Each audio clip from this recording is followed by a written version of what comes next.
इते मूंखे ॿुधायूं त कराची एक्सपो सेंटर में मुतबादिल तवानाई जी नुमाइश सिंध जे सीनियर सूबाई वज़ीर शहरजील इनाम मेमण शिरकत कई आहे। सिंध जो सीनियर वज़ीर शहरजील इनाम मेमण एक्सपो जो इफ्तिताह कंदो। अहम ख़बर आहे अवां सां शेयर करायूं। कराची एक्सपो सेंटर में मुतबादिल तवानाई जी नुमाइश जंहिंमें सिंध जे सीनियर वज़ीर शहरजील इनाम मेमण शिरकत कई आहे।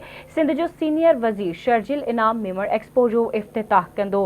एक भेरो ॿीहर अवां सां अहम ख़बर शेयर करे रहिया आहियूं। कराची एक्सपो सेंटर में मुतबादिल तवानाई जी नुमाइश जंहिंमें सिंध जे सीनियर सूबाई वज़ीर शहरजील इनाम मेमण शिरकत कई आहे। तफ़सील मालूम कंदासीं आवाज़ न्यूज़ रिपोर्टर शाहिद मीर सरतो खां। जी शाहिद, कहिड़ा तफ़सील आहिनि, अपडेट कजो।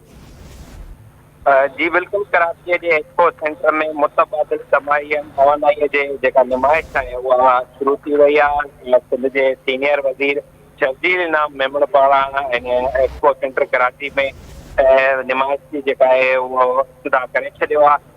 मुतबादिल तवानाई जे जेको इहा नुमाइश आहे इन में मुख़्तलिफ़ जेके मुल्क आहिनि उन्हनि जे तवानाई वारी कंपनियुनि शिरकत कई आहे। पाक चीन जूं जेके कंपनियूं आहिनि उन्हनि पारां शिरकत कई वई आहे। हीअ जेका तक़रीब आहे सिंध जे एनर्जी डिपार्टमेंट ऐं जेको आहे ॿियनि कंपनियुनि जे जेको आहे सहकार सां थी रही आहे। इन तक़रीब में जेको आहे मुख़्तलिफ़ मकतब फ़िक्र जा जेके माण्हू आहिनि उहे शिरकत कंदा ऐं इन तक़रीब जो जेको इफ्तिताह आहे उहो सिंध जे सीनियर सूबाई वज़ीर शहरजील इनाम मेमण करे छॾियो आहे। ऐं कुझु ई देरि में सीनियर सूबाई वज़ीर शहरजील इनाम मेमण मीडिया सां ॻाल्हियूं कंदो। जी ठीकु आहे, अवां जी महिरबानी शाहिद अपडेट करण जे लाइ।